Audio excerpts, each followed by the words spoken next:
in FTP program, my topic is program instructions. Let us know about the objectives of program instructions, and here it is mode of program instructions. हम program of instructions के जो भी modes हैं, जितने प्रकार हैं, उनके बारे में आज पढ़ेंगे और वास्तव में program instructions होता क्या है उसके बारे में पढ़ेंगे. Next slide please. एक स्लाइड में आपको दिखा रही हूँ, पिक्चर आपको दिखा रही हूँ जिसमें कि आप ये देखोगे कि इंडिविजुअल डिफरेंसेस है. क्लास है जिसमें कि इंडिविजुअल डिफरेंसेस हैं. यानी हम भी ये जानते हैं कि साइकोलॉजी ये कहती है कि कोई से तो बालक समान नहीं होते, कोई से भी तो बच्चे चाहे वो जुड़वा ही क्यों ना हो, कभी भी किसी भी तरीके से समान नहीं होते. ये स्लाइड्स, ये पिक्चर हमको शायद यही शो कर रही है. Next slide please. ये एक और पिक्चर है जो ये शो कर रही है कि क्लास में डिफरेंट तरीके के बच्चे होते हैं. इस पिक्चर को अगर आप देखें तो पता चल रहा होगा कि कुछ बच्चे बहुत गौर से सब अपने टॉपिक को सुन रहे हैं, अपने टीचर्स को सुन रहे हैं, लेकिन कुछ बच्चे अपने अपने कामों में लगे हुए हैं. सो इंडिविजुअल डिफरेंसेस है जिसकी वजह से क्लास इसमें इस तरीके की एक्टिविटीज होती हैं. इसके बाद एक नेक्स्ट स्लाइड्स. इसके बाद एक और पिक्चर है जिसमें फियरनेस दिखाया गया है. यानी क्लासरूम में इनका जो एटमॉस्फेयर होता है उसमें चाहे वो किसी भी देश की क्लासरूम हो, अक्सर हम ये देखते हैं कि भय और मानसिक यातनाओं का होता है. बच्चे ने होमवर्क नहीं किया तब उसकी डांट. फिजिकल, नो डाउट फिजिकल जो अब्यूजमेंट है, फिजिकल पनिशमेंट है वो कम हो चुकी है, लेकिन या खत्म हो चुकी है, उस पर बैन लग चुका है, लेकिन अभी भी नेगेटिव रीइंफोर्समेंट के द्वारा बच्चे को के दिमाग में फियरनेस डाली जाती है जो कि नहीं होना चाहिए. Next slides. एक और पिक्चर है जो बच्चे के फियरनेस को शो करती है. बच्चा डरा हुआ है. अक्सर क्लास में देखा जाता है, आप होमवर्क देते हो और अगर बच्चा होमवर्क करके नहीं लाया, अगर बच्चा लर्न करके नहीं ला रहा, तो आप उसको डराते धमकाते हो, आप निगेटिव रीइंफोर्समेंट देते हो, जिससे बच्चे के दिमाग में डर बैठ जाता है, वो डरा हुआ रहता है. कर तो वो काम लेता है पर वो उतनी एबिलिटी से नहीं करता, उतनी कैपेसिटी से नहीं करता जितनी कैपेसिटी से वो कर सकता है. Next slide please. Mental torch. ये एक दूसरी पिक्चर है जो ये शो कर रही है कि बच्चा भी टॉर्चर फील करता है, उसको भी मेंटल टॉर्चर मिलता है जब आप उसको सारे बच्चों के सामने डांटते हैं या सारे बच्चों के सामने उसको कुछ कहते हैं, कुछ निगेटिव वर्ड्स कहते हैं, जिससे कि वो बुरा फील करता है, क्योंकि उसके साथ के जो क्लासमेट्स हैं, उसका जो पीयर ग्रुप है वो उसको चिढ़ाता है, तो उसे भी कहीं ना कहीं मेंटल टॉर्चर है. इसके बाद एक दूसरी स्लाइड्स है जिसमें कि फोकस ऑन कंटेंट प्रेजेंटेशन. ये हमारे टीचर्स की, आज के भी टीचर्स की कमी है कि हम कंटेंट के क्लासरूम में आते ही कंटेंट के प्रेजेंटेशन पर बहुत ध्यान देते हैं. हम ये भूल जाते हैं कि हमारा ऑब्जेक्टिव कंटेंट के प्रेजेंटेशन पर नहीं है. हमारा ऑब्जेक्टिव है कि हम जिस ऑब्जेक्टिव को लेकर चले हैं उसके अकॉर्डिंग बच्चे में की जो लर्निंग है उसमें स्टेबिलिटी आए और बच्चा लर्न कर जाए जो हम उसको देना चाहते हैं. इस उद्देश्य को भूलकर हम केवल उसके केवल अपने कंटेंट के प्रेजेंटेशन पर लगे हुए हैं. यही वजह है कि जो हमारा इवैल्यूएशन जब हम बच्चों का करते हैं तो हमें इवैल्यूएशन में वो रिजल्ट नहीं मिलता जो हम चाहते हैं. Next slide please. A gap. एक दूसरी स्लाइड है जो ये शो कर रही है कि a gap between response and reinforcement. आप जानते हो, अक्सर आपने देखा होगा, आज अगर हमने पेपर दिया, बच्चे ने रिस्पांस दिया, तो महीनों बाद उसका रिजल्ट निकल रहा है, जबकि साइकोलॉजी बार बार चीख चीख के ये बात कहती है कि रिस्पांस और रीइंफोर्समेंट के बीच में जितना गैप होगा, लर्निंग में उतनी स्टेबिलिटी कम होती चली जाएगी. आप अगर आज टेस्ट दे रहे हो, आज एग्जाम दे रहे हो, महीनों बाद उसका रिजल्ट निकल रहा है, तो कभी भी ये पता नहीं रहता, ये याद नहीं रहता कि हमने कहाँ गलती की थी और उसका जो इवैल्यूएशन हुआ है वो किस तरीके से. हम केवल एक अंदाजा लगाते हैं कि शायद वहाँ गलत हुआ होगा. सो रिस्पॉन्स और रीइंफोर्समेंट के बीच में कम से कम अगर हम गैप करेंगे तो हमारी लर्निंग में उतनी ही स्टेबिलिटी रहेगी. यही से जो है वो प्रोग्राम इंस्ट्रक्शंस का कंसेप्ट अगर देखा जाए तो प्रारंभ होता है कि ये सारी कमियां थी जो हमारे, और आज के दौर में भी, आज के स्कूलों में भी ये कमियां हैं जिसकी वजह से प्रोग्राम इंस्ट्रक्शंस अपने अस्तित्व में आया। और अगर शायद इलेक्ट्रॉनिक इंस्ट्रूमेंट्स के तौर पे कंप्यूटर नहीं आता तो हमारा जो प्रोग्राम इंस्ट्रक्शंस था वो बहुत अच्छे से डेवलप कर जाता, बहुत अच्छे से पॉपुलर हो जाता स्टूडेंट्स और टीचर्स के बीच में। प्रोग्राम इंस्ट्रक्शंस क्या है कि इसमें प्रोग्राम हमारा जो कंटेंट होता है इसको हम छोटे छोटे सेगमेंट्स में बांटते हैं और बच्चों को इस तरीके से प्रेजेंट किया जाता है, इस तरीके से दिया जाता है उन सेगमेंट्स को कि जब तक उनके रिस्पॉन्स को रीइंफोर्समेंट नहीं मिल जाता तुरंत, तब तक वो अगले नॉलेजेबल पार्ट पर या अगले सेगमेंट पर वो नहीं आते। बच्चे की यानी बिल्कुल सीधी सी बात है कि बच्चा अपनी सेल्फ पेसिंग के अकॉर्डिंग चलता है। जो एक इंडिविजुअल डिफरेंस जो अभी हमने स्लाइड्स में देखा, अपनी पिक्चर्स थी उसमें ये देखा कि बच्चा अपने इंडिविजुअल डिफरेंसेस के आधार पर क्लास में पढ़ रहा था। तो हमारा ध्यान केवल कंटेंट के प्रेजेंटेशन पर था। तो ये एक कहीं दोष जो हमारी शिक्षा प्रणाली में हमारी जो क्लासरूम एक्टिविटीज है उसमें कहीं ये दोष दूर हो जाता है कि क्योंकि हर बच्चा इसमें अपनी अपनी पेसिंग के अकॉर्डिंग चलता है, अपने अपने इंडिविजुअल डिफरेंसेस के अकॉर्डिंग चलता है।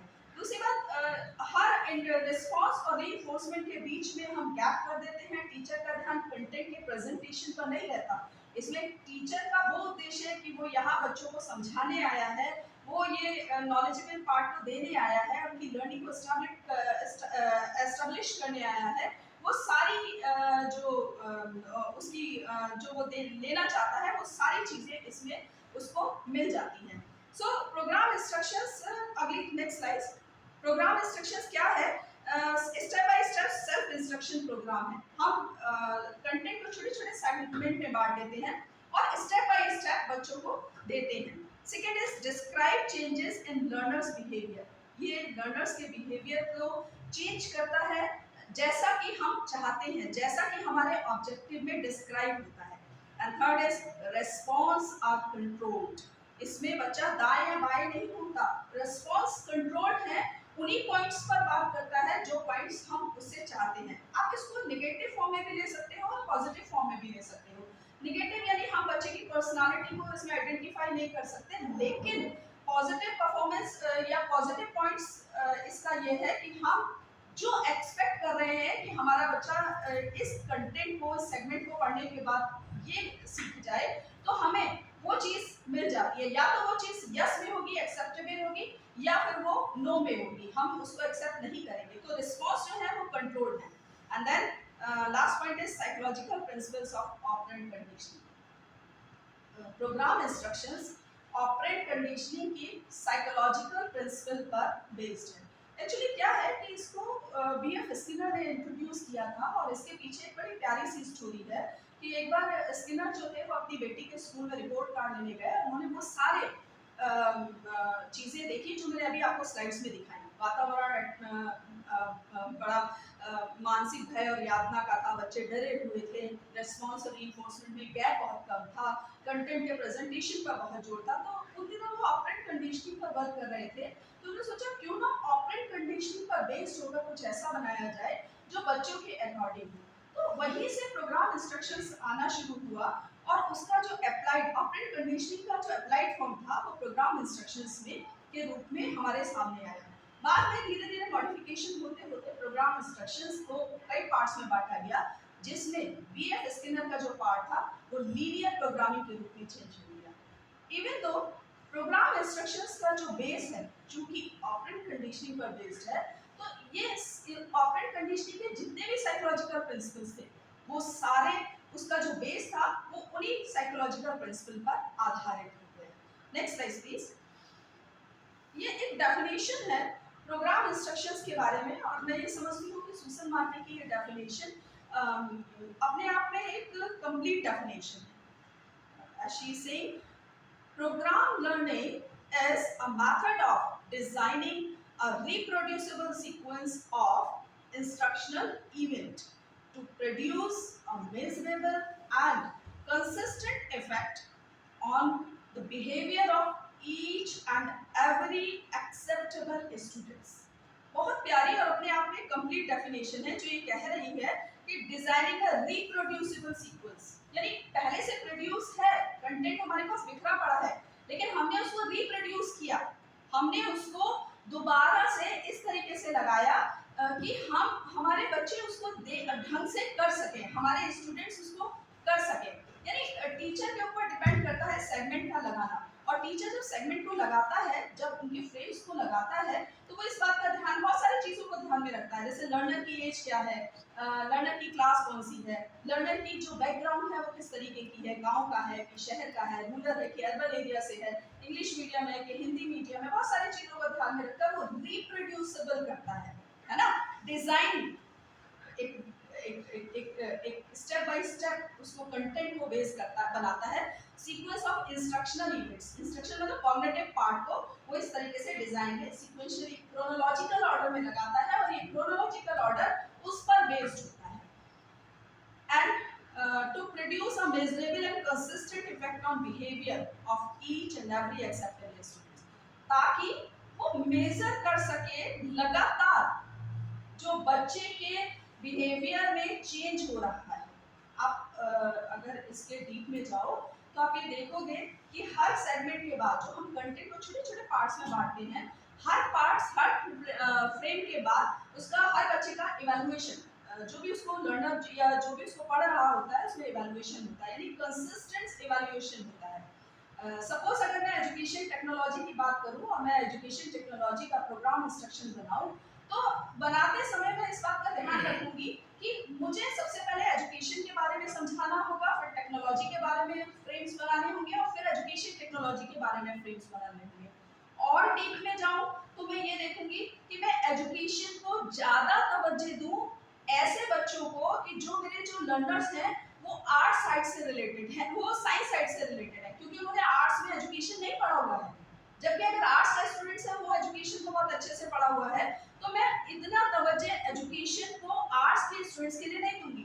लेकिन जब मैं टेक्नोलॉजी के बारे में आऊंगी तो मैं साइंस के स्टूडेंट्स को टेक्नोलॉजी के बारे में ज़्यादा उनको फ्रेम्स देने की कोशिश नहीं करूंगी, ज़्यादा फ्रेम्स नहीं बनाऊंगी। मैं आर्ट्स के बच्चों के लिए टेक्नोलॉजी के फ्रेम्स ज़्यादा बनाऊंगी, एंड देन उसके बाद फिर मैं जो नेक्स्ट फ्रेम बनाऊंगी वो एजुकेशन टेक्नोलॉजी के बारे में बनाऊंगी। बट जब तक मैं एजुकेशन टेक्नोलॉजी का फ्रेम्स बनाऊंगी, सबसे पहले एजुकेशन के फ्रेम्स बनाने के बाद मैं उसको इवैल्यूएट करूंगी, एंड देन टेक्नोलॉजी का जब मैं बनाऊंगी तो उसका इवैल्यूएशन लूंगी, एंड देन एजुकेशन टेक्नोलॉजी का जब फ्रेम बनाऊंगी तो मैं उसका इवैल्यूएशन करूंगी। तो उन्होंने कहा to produce a measurable and consistent effect on behaviour of each and every acceptable students. यहाँ वो अपनी पूरी प्रोग्राम इंस्ट्रक्शंस के बारे में एक तरीके से पूरा उन्होंने डिक्लेरेशन कर दिया कि केवल वही बच्चे एलिजिबल हैं जो कि आपके लिए एक्सेप्टेबल है। एक्चुअली क्या है कि दो तरीके के बिहेवियर हैं, एंटरिंग बिहेवियर और टर्मिनल बिहेवियर। तो जब आप प्रोग्राम इंस्ट्रक्शंस को बना रहे हो तो एंटरिंग बिहेवियर जरूर चेक कर लो। कहीं ऐसा तो नहीं आप उन बच्चों को पढ़ा रहे हो, क्लास 7 का आपने कोई प्रोग्राम इंस्ट्रक्शंस बनाया और पता चला उस ज्ञान को लेने के लिए उस दरवाजे पे जो बच्चा खड़ा है वो क्लास 4 का है, क्लास 3 का है, तो आपका प्रोग्राम इंस्ट्रक्शन सक्सेसफुल नहीं होगा। यानी वो यही बात कह रहे हैं कि जो आप बिहेवियर जिसका भी चेक करोगे, each and every acceptable students, उन स्टूडेंट्स को एक्सेप्ट करना पड़ेगा, उन स्टूडेंट्स को लेना पड़ेगा जो वास्तव में बिहेवियर, जिनका जो एंटरिंग बिहेवियर है मैच करता है जैसा कि हम चाहते हैं। सपोज हम अगर किसी को पहाड़ा समझाना चाह रहे हैं तो एंटरिंग बिहेवियर ये जरूर होना चाहिए कि उसको 1 2 3 की नॉलेज हो, तो पहले हम चेक कर लें, एंड देन उसके बाद हम उसका टर्मिनल बिहेवियर बाद में चेक करेंगे। तो ये सुसन मार्केट की डेफिनेशन थी जो अपने आप में बड़ी कंप्लीट थी। Next slide please. इसके बाद कैरेक्टरिस्टिक्स आती हैं प्रोग्राम इंस्ट्रक्शंस की, जिसे मैं जल्दी जल्दी पढ़ना चाहूंगी। आप सभी लोग जानते हैं इंडिविजुअलाइज्ड इंस्ट्रक्शंस हैं, एक ही क्लास में बैठा हुआ बच्चा अलग अलग पेज पे होता है क्योंकि इंडिविजुअल डिफरेंसेस हैं। एक बच्चा पेज नंबर 1 पे भी हो सकता है और उसी के बगल में बैठा हुआ बच्चा पेज नंबर 10 पर भी हो सकता है, जैसे जिसकी कैपेसिटी, जैसे जिसकी सेल्फ पेसिंग। ठीक। सेकंड, लॉजिकली सीक्वेंस्ड है, small step called frames. Logically sequence में हम बांट लेते हैं, छोटे छोटे स्मॉल स्टेप्स में होता है, इसको हम फ्रेम्स कहते हैं। Pay due consideration to the initial entering behaviour of the learner. ये बड़ी इंपॉर्टेंट बात है कि जब भी आप प्रोग्राम बनाएं तो इस बात को चेक कर लें कि बच्चों के एंटरिंग बिहेवियर और टर्मिनल बिहेवियर को जरूर चेक करना हो। एंटरिंग बिहेवियर जो आपको बताएगा प्रोग्राम इंस्ट्रक्शंस की सक्सेसफुल को शो करेगा। और टर्मिनल बिहेवियर वो ये बताएगा कि आप अपना जो ऑब्जेक्टिव लेकर चले थे उसमें कहाँ तक सक्सेसफुल। देन इसके बाद प्रोविजन ऑफ फीडबैक, फीडबैक जरूर रखा जाना चाहिए, यानी कंफर्मेशन ऑफ रिजल्ट वेदर ही और शी इज राइट और रॉन्ग। प्रोग्राम इंस्ट्रक्शंस की एक खासियत है, अगर बच्चे ने अपना सेगमेंट 1 सपोज फ्रेम 1 अगर उसने अच्छे से पढ़ लिया, क्वेश्चंस उसने सही आंसर दिया, सपोज एक क्वेश्चंस अगर मान लीजिए हम भारत की राजधानियों के बारे में पढ़ रहे हैं, उनकी स्टेट की, और एक क्वेश्चन आता है उत्तर प्रदेश की राजधानी का नाम क्या है। ऑप्शन थे लखनऊ, दिल्ली, कलकत्ता, मद्रास। एक बच्चे ने कलकत्ता लगाया, तो वो बोलेगा उसमें लिखा हुआ होता है गो टू पेज नंबर 9। अब जब पेज नंबर 9 पे गया तो वो वापस उसको भेज देता, नहीं आपका आंसर गलत है, वापस पेज नंबर 1 पे जाइए, फिर से पढ़िए, है ना। लेकिन अगर वो लखनऊ लगाता है तो गो टू पेज नंबर 9, अब वो पेज नंबर 9 पे आता है, आपका आंसर सही है, आप पेज नंबर 2 से स्टार्ट कीजिए, नया सेगमेंट स्टार्ट कीजिए। तो फीडबैक देना बहुत जरूरी है ताकि सेल्फ बेसिक के अकॉर्डिंग बच्चा चलता रहे। Next, interaction between learner and learning material, right. Interaction होना चाहिए, और ये इंटरेक्शन इतना आकर्षक होना चाहिए कि अगर एक सक्सेसफुल प्रोग्राम इंस्ट्रक्टर है, आप प्रोग्रामर हैं और आपने प्रोग्राम इंस्ट्रक्शन बनाया है, तो आपकी सफलता इस बात पर निर्भर करती है कि उस क्लास में पिन ड्रॉप साइलेंस होगा, क्योंकि हर बच्चा अपनी बुक में खोया, प्रोग्राम इंस्ट्रक्शन की बुक में खोया होगा, है ना। नेक्स्ट, सेल्फ बेसिक कैरेक्टरिस्टिक्स है कि हर बच्चा अपनी बेसिक के अकॉर्डिंग चलेगा। एंड देन कंटीन्यूअस इवैल्यूएशन, हर सेगमेंट में जिसमें आपने डिस्ट्रीब्यूट किया है, हर उस सेगमेंट का इवैल्यूएशन कंटीन्यूअस होता है। एंड देन इसके बाद कुछ प्रिंसिपल्स हैं जिनको वो फॉलो करते हैं। 5 प्रिंसिपल हैं। प्रिंसिपल ऑफ स्मॉल स्टेप, छोटे छोटे प्रिंसिपल में छोटे छोटे स्टेप में बांटा जाता है पूरे सेगमेंट को, पूरे कंटेंट को। प्रिंसिपल ऑफ इमीडिएट कंफर्मेशन, तुरंत कंफर्म कराया जाता है whether he or she is right or wrong। Principle of active response, actually ये ऊपर नीचे हो गया है। प्रिंसिपल ऑफ एक्टिव रिस्पांस मतलब कि रिस्पांस एक्टिवली बच्चे को प्रोत्साहित किया जाता है कि वो एक्टिव रिस्पांस दे, तुरंत रिस्पांस दे। एंड देन इमीडिएट कंफर्मेशन कराया जाता है, तुरंत कंफर्म कराया जाता है उसके रिस्पांस को। सेल्फ बेसिक के अकॉर्डिंग चलता है हर बच्चा, उस सिद्धांत को फॉलो किया जाता है। And then principle of student testing, 2 तरीके के टेस्ट होते हैं, एक तो फॉर्मेटिव इवैल्यूएशन होता है जो सेगमेंट के साथ साथ चलता है, और एक जो आपके ऑब्जेक्टिव पर बेस्ड होता है नॉन क्राइटेरियन टेस्ट, वो इसमें लास्ट में दिया जाता है। नेक्स्ट है characteristics is again shown। Now next is advantages of program learning। program learning के advantages क्या है? reduce training time है, एंड सेल्फ बेसिक लर्निंग है। ट्रेनिंग टाइम इसमें यानी बच्चे को सिखाने में जितना समय व्यतीत होता है वो कम हो जाता है इसकी बदौलत, क्योंकि यहाँ बच्चा अपनी जो कमी होती है वो उस तरफ पहुंच जाता है, कहाँ कमी है, अगर वो कमी है तो वो पीछे है, धीमे धीमे वहां तक पहुंच रहा है जो उसका ऑब्जेक्टिव है, और अगर वो उन चीजों को किए हुए है तो वो आगे तक बढ़ता चला जाता है। And then self basic learning है, अपनी अपनी बेसिक के अकॉर्डिंग चलते हैं। एंड देन इमीडिएट फीडबैक मिलता है, ये इसकी एडवांटेजेस है। And reduce risk of error for learner, learner के एरर होने के चांसेस बहुत कम होते हैं। ये प्रोग्राम इंस्ट्रक्शंस की खासियत, वैसे तो एडवांटेजेस और भी हैं, बट ये मोटे मोटे से पॉइंट्स थे जो मैंने स्लाइड्स में डाले हैं, और आप लोग भी समझ रहे होंगे कि ये एडवांटेजेस इसके ऐसे हैं जिसकी वजह से प्रोग्राम इंस्ट्रक्शंस बहुत सक्सेसफुल रहा। देन इसके बाद डिसएडवांटेजेस हैं, इसके कुछ डिसएडवांटेजेस भी हैं। जैसा आप जानते हैं हर तस्वीर के 2 पहलू होते हैं, एक पॉजिटिव और एक नेगेटिव। तो जहाँ पॉजिटिव है वहाँ नेगेटिव भी आएगा। नेगेटिव है डिफिकल्ट टू डेवलप, वास्तव में बहुत कठिन है इसका निर्माण करना, सोचना हर बच्चे के अकॉर्डिंग, क्लास में कितने तरीके के बच्चे हैं, हर बच्चे के अकॉर्डिंग सोचना, उसके अनुसार प्रोग्राम इंस्ट्रक्शंस को बनाना। लीनियर प्रोग्राम तो बहुत ही टफ है जो देखने में बहुत आसान लगता है। एंड देन इसके बाद only cognitive objectives can be achieved, ये बात बिल्कुल सही है, हम केवल इससे कॉग्निटिव पार्ट ही ले सकते हैं, बच्चे की पर्सनालिटी या उसके बारे में हम कुछ भी नहीं पता कर सकते, या उसकी वर्बल एक्टिविटीज हम कुछ नहीं जान सकते। देन इसके बाद लैक ऑफ टेक्निकल टूल्स, हमारे पास टेक्निकल टूल्स की कमी है। हम वैसे ही डेवलपिंग कंट्रीज में हैं, तो हम इसलिए अननेसेसरी पैसा वेस्टेज करें जबकि हमारे पास ह्यूमन रिसोर्सेज बहुत ज़्यादा हैं। तो ये एक इसकी डिसएडवांटेजेस है, कहने वाले जो आलोचना करने वाले हैं उसकी आलोचना इस तरीके से भी करते हैं।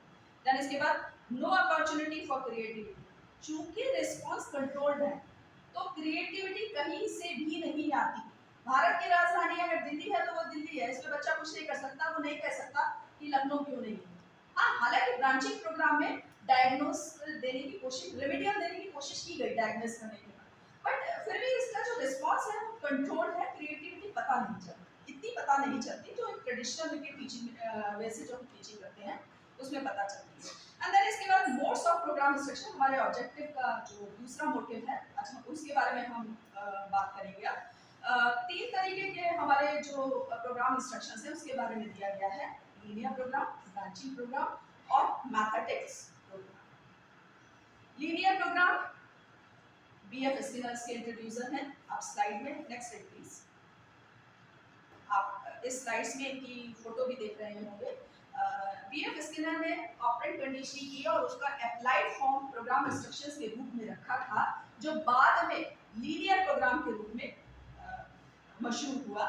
Curriculum is presented sequentially in a small frame, छोटे छोटे फ्रेम्स में रखा जाता है। The students reads at one time is called one frame, एक बार में जो स्टूडेंट फ्रेम पढ़ता है वो एक फ्रेम पढ़ लेता है, उसको वन फ्रेम बोलते हैं। नेचुरल सी बात है, जब सेगमेंट होगा और फ्रेम्स में होगा तो एक बार में एक ही फ्रेम पढ़ेगा। देन इसके बाद each frame gives new knowledge to the student respond at each frame, every frame has stimulus, response and reinforcement, right. अब इसके बाद इसका फ्लो चार्ट है, नेक्स्ट स्लाइड्स। लीनियर प्रोग्राम का फ्लो चार्ट है, इस तरीके से लीनियर प्रोग्राम चलता है। और आपकी जानकारी के लिए मैं बता दूं, लीनियर प्रोग्राम ब्रांचिंग प्रोग्राम को बनाने का अगर कंपैरिजन किया जाए तो बेहद टफ है linear program. Then characteristics of LP है, लर्निंग विदाउट टीचर, बिना टीचर के एब्सेंस में भी ये काम कर सकता है।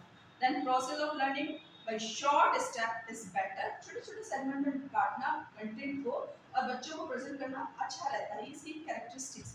देन इसके बाद the student progress to the best of his ability, reinforcement is given, the student keeps learning according to the step by step learn करता है। And then one does not enter the next step without learning the previous one, जब तक पहला नहीं कर लेता तब तक वो आगे नहीं बढ़ता, क्योंकि बीच में उसको इवैल्यूएट करते हैं, फॉर्मेटिव इवैल्यूएशन बीच में चलता है, पहले उसको टेस्टिफाई कर लेते हैं तब अगला फ्रेम बढ़ता है। देन इसके बाद इसकी लिमिटेशंस है, every learner has to follow the same path, no suitable, not suitable for higher level objective. Next limitation, not suitable for higher level objective. Higher level actually क्या है, जो लीनियर प्रोग्राम है तो छोटे बच्चों के लिए तो ठीक है, छोटे बच्चों या कभी हमें एनिमल्स को ट्रेनिंग देनी हो स्टेप बाय स्टेप चलता है, बट जो हायर आईक्यू वाले, जो उच्च आईक्यू वाले बच्चे होते हैं उनके लिए वो बेहद दुबाव होता है। क्योंकि अगर मान लीजिए मैं लीनियर प्रोग्राम बनाऊं तो पहले मैं एजुकेशन, सपोज मैं एजुकेशन बना रही हूँ, फिर टेक्नोलॉजी बना रही हूँ, फिर एजुकेशन टेक्नोलॉजी दे रही हूँ, तो एक बच्चा अगर एजुकेशन के बारे में जानता है तो बड़े बहुत ही बोरिंग फील करेगा दोबारा से उसको पढ़ना। तो छोटे बच्चे के लिए तो ये ठीक है, लेकिन जो हायर आईक्यू वाले बच्चे होते हैं या जो अच्छी दिमाग, जो पढ़ाई में तेज होते हैं, उनके लिए जो है वो ये जो लीनियर प्रोग्राम है ये थोड़ा सा बोरिंग हो जाता है। And it's tough job to make it, मैं पहले भी बता चुकी हूँ लीनियर प्रोग्राम बहुत टफ होता है बनाना। And then remedial teaching is not possible. Branching से अगर कंपैरिजन इसका किया जाए तो डायग्नोस तो ये करता है कोई चीज गलत है तो क्यों गलत है, लेकिन ये नहीं बताता कि आखिर ये गलत क्यों है। जबकि ब्रांचिंग प्रोग्राम बीपी है हमको बताता है, ब्रांचिंग प्रोग्राम ये बात शो करता है कि अगर ये चीज गलत है तो क्यों गलत है। देन इसके बाद it has all the shortcomings of operant conditioning theory. Operant conditioning theory पर क्योंकि ये बेस्ड है तो ऑपरेंट कंडीशनिंग की जितनी कमियां थी वो सब इसके अंदर था, इसके अंदर है। देन इसके बाद क्या ज्यादा हो है नहीं इट्स ओके नाउ, उसका हम समय देख रहे हैं कितने बजे से, वो 2 बजे से। Branching program, next step, next slide please.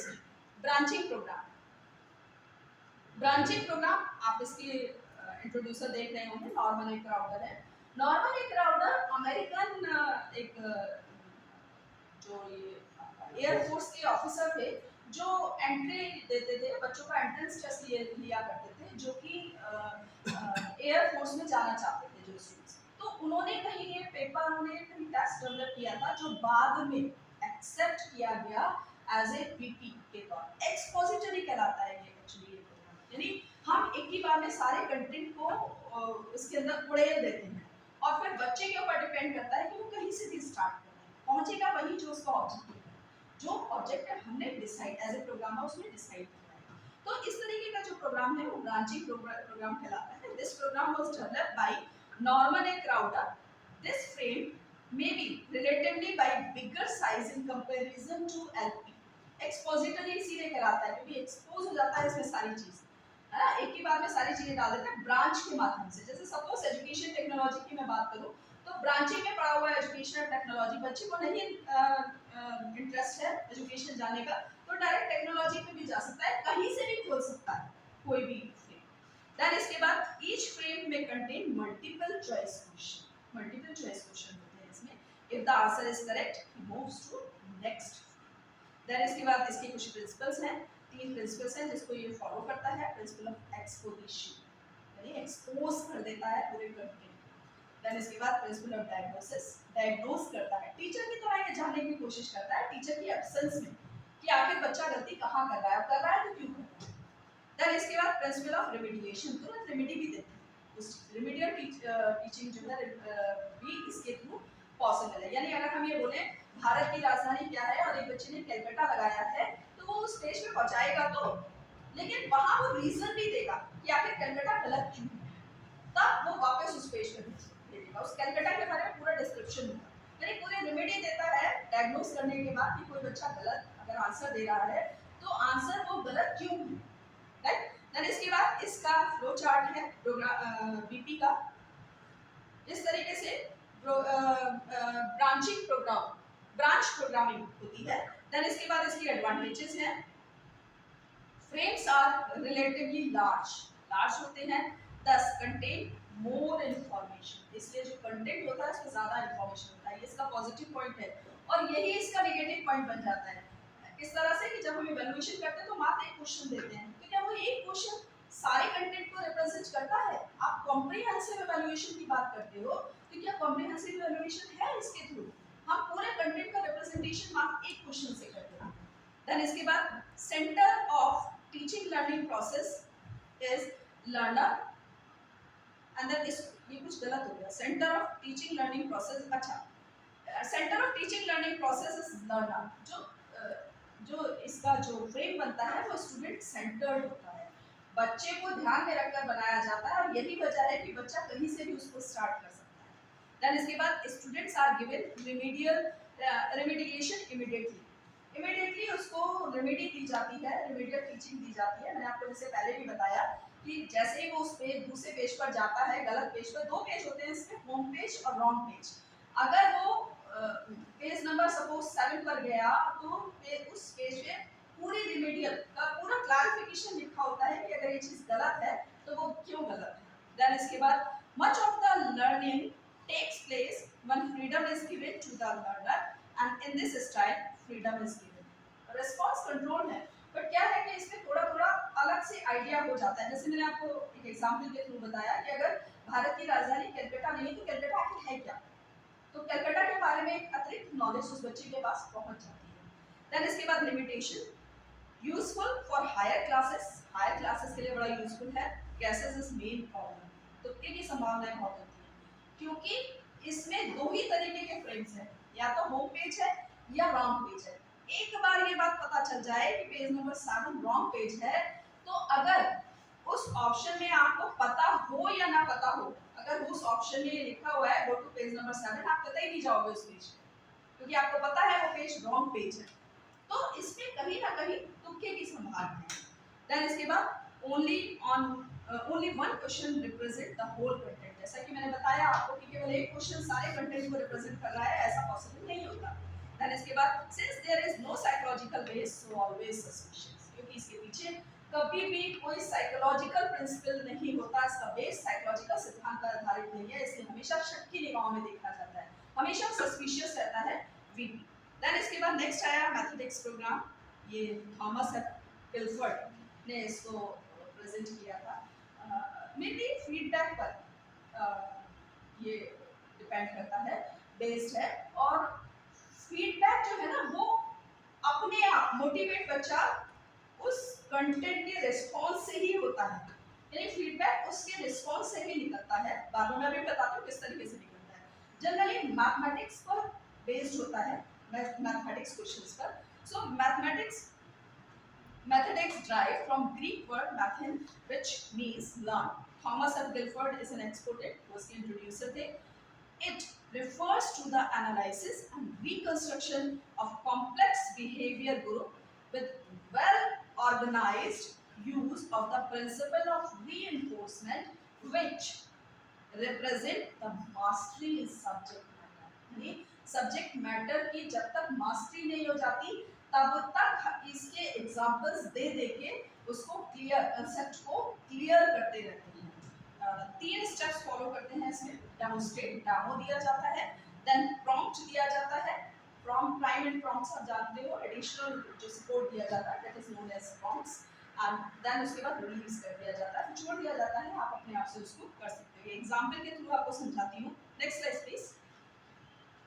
This is the steps. Now next ये एक एग्जांपल है। सपोज हमें ये सिखाना है बच्चे को कि 25 into 25 को किस तरीके से कर रहे हैं। तो हमने 5 5 25 बोल दिया कि हमने बोला कि जो ये 5 है 15 into 15 फॉर एग्जांपल, तो हमने ये बोला कि 5 5 की मल्टीप्लाई करके 25 कर देते हैं और 1 की अगली संख्या से इसको मल्टीप्लाई करते थे 225, है ना।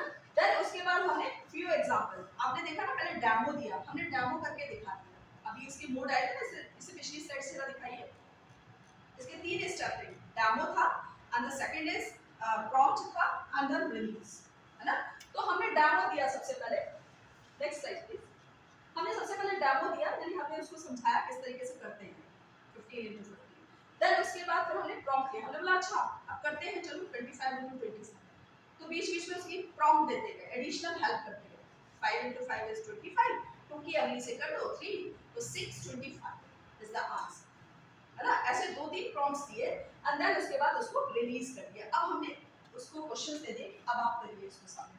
आप ये बात महसूस कर रहे होंगे इस दौरान कि जब हम स्टेप 1 में थे, है ना, ऑटोमेटिकली मोटिवेट हुए सेकंड करने के लिए। आप स्वयं भी हुए होंगे इस बात में। और थर्ड क्वेश्चन जब शुरू हो गई तो आप धीमे धीमे उसको करने की, कैलकुलेट करने की कोशिश करते हैं। सो ये एक प्रोग्राम इंस्ट्रक्शन एक ऐसा मेथड है मैथमेटिक्स का जिसमें कि हम ऑटोमेटिकली जो है वो करते करते मोटिवेट होते जाते हैं और धीरे धीरे कंटेंट में मास्टरी लेते जाते हैं। इसकी कैरेक्टरिस्टिक्स है deep analysis of subject material. Deep analysis होता है, unit is based on total problem, पूरी प्रॉब्लम पर बेस्ड होता है ये। To solve the problem is itself reinforcement. वही बात जो मैं आपसे कहना चाह रही हूँ कि इसको जब हम सॉल्व कर रहे होते हैं तो वो अपने आप में रीइंफोर्समेंट बन जाता है। जब आप 15 into 15 कर रहे होंगे तब खुद भी अच्छा नेक्स्ट करके देखते हैं, है ना, तो खुद अपने आप में रीइंफोर्समेंट मिलने लगता है। And then reinforcement is main factor of to complete the task, right. Task को पूरा करने के लिए रीइंफोर्समेंट इसमें मेन फैक्टर होता है। Then limitation of mathematics program, इसकी कुछ लिमिटेशंस हैं। एक तो हर केस में ये एप्लीकेबल नहीं है, not applicable in every case. Next slide please. And then time consuming है, अक्सर समय बहुत लग जाता है। And then no chance of students creativity, इसमें students की creativity कुछ भी नहीं है, जैसा बोला वैसे कंटेंट आपको दिया उस हिसाब से करते चलिए। So this is all from program instructions. Thank you very much.